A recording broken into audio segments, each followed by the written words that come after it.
ಸ್ವಾಮಿಯ ಪರ ಸಾಧನವು.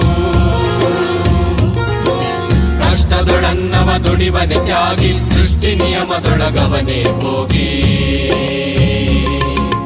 ಉಳುವ ಯೋಗಿಯ ನೋಡಲ್ಲಿ, ಉಳುವ ಯೋಗಿಯ ನೋಡಲ್ಲಿ, ಉಳುವ ಯೋಗಿಯ ನೋಡಲ್ಲಿ, ಉಳುವ ಯೋಗಿಯ ನೋಡಲ್ಲಿ.